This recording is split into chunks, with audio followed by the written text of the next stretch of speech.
अपने त बैठे मैया ऊँचे पहड़वा हो चोहड़िया अपनी ना।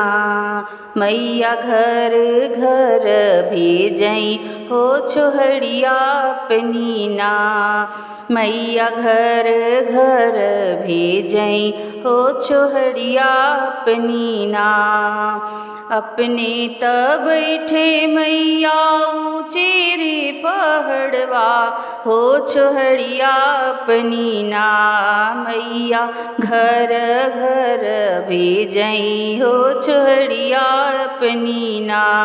मैया घर घर भेजई हो चोहड़िया अपनी ना।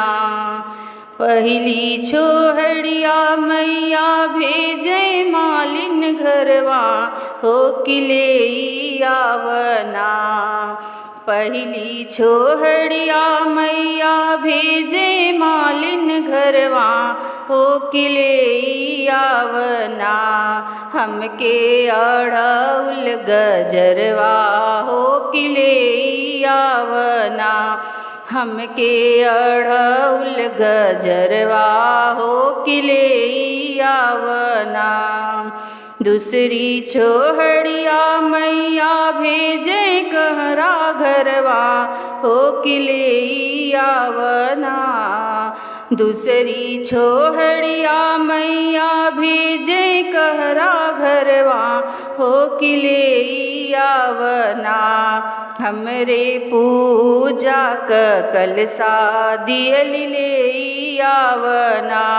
हमरे पूजा क कलसा दियल ले आवना। तीसरी छोहड़िया मैया भेजली बजजवा घर वाले आवना। तीसरी छोहड़िया मैया भेजली बजजवा घर वाले आवना।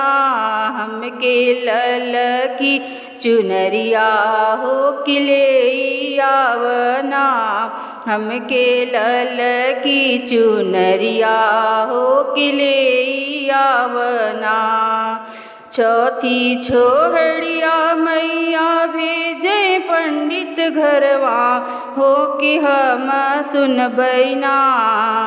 चौथी छोहड़िया मैया भेजे पंडित घरवा हो कि हम सुनबैना। पंडित वेदवा क पठवा हो कि हम सुनबैना। पंडित वेदवा क पठवा हो कि हम सुनबैना। पचवी छोहड़िया मैया भेजे भगता घरवा हो कि हम सुनबैना। पचवी छोहड़िया मैया भेजे भगता घरवा हो कि हम सुनबैना। हो कि हम सुनबैना। भगता भजन पचरवा हो कि हम सुनबैना। भगता भजन पचरवा हो कि हम सुनबैना।